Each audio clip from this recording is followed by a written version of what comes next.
మనసు. ఈ మనసు అనేది నిజంగా చాలా విచిత్రమైనది.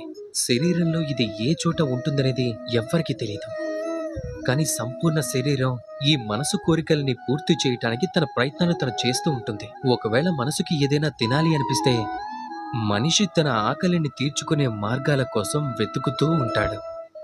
ఒకవేళ మనసు ఎవరినైనా శత్రువుగా భావిస్తే ఆ మనిషి తన శత్రువుని నాశనం చేయటానికి అన్ని విధాలుగా ప్రయత్నిస్తాడు. ఒకవేళ మనసు ఎవరినైనా ప్రేమిస్తే వాళ్ళ సంతోషం కోసం ఎంత దూరం వెళ్ళటానికైనా సిద్ధపడతారు. కానీ జీవితం సుఖమయం అవ్వాలి అంటే అందుకోసం మన మనసు ఖాళీగా ఉండాలి. ఈ పిల్లన గ్రోవిలాగా లోపల ఏ రాగం కానీ ద్వేషం కానీ ఏమీ ఉండదు.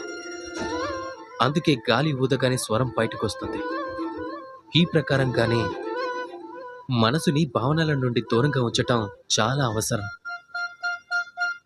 గుర్తుంచుకోండి, మనసులో భారం పెట్టుకుని జీవిస్తే మీరు మనశ్శాంతిగా జీవించలేరు.